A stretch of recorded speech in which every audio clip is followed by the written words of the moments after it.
అండి. చాలామంది ఎవరైనా సరే మంచిగా మెత్తగా మాట్లాడగానే అబ్బా! వీళ్ళు ఎంత మంచి వాళ్ళు చక్కగా మాట్లాడుతున్నారు అని చెప్పేసి అనుకుంటారు.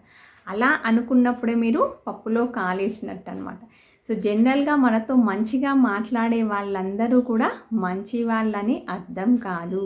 సో మీ నుంచి మీ విషయాలు లేదా ఇతరుల విషయాలు వాళ్ళకి కావాల్సిన ఇన్ఫర్మేషన్స్ రాబట్టుకోవడం కోసం వాళ్ళు అలా నటిస్తూ మీ దగ్గర మంచి వాళ్ళలాగా మాట్లాడతారు. అంత మాత్రాన పప్పులో కాలేసి వాళ్ళకి కావాల్సిన ఇన్ఫర్మేషన్ అంతా చెప్పారనుకోండి, ఇన్ఫర్మేషన్ కావాల్సినంతసేపు చక్కగా మాట్లాడతారు. తర్వాత వాళ్ళ అసలు స్వరూపం అనేటువంటిది బయట పెడతారు. అప్పుడు బాధపడినంత మాత్రాన ఏమీ రాదు. కాబట్టి ఫస్ట్ ఎవరు గొప్పవాళ్ళు, అలా మాట్లాడే వాళ్ళలో ఎవరు నిజమైన వ్యక్తులు అని గ్రహిస్తారో మొదటగా వాళ్ళు తెలివిగల వాళ్ళు.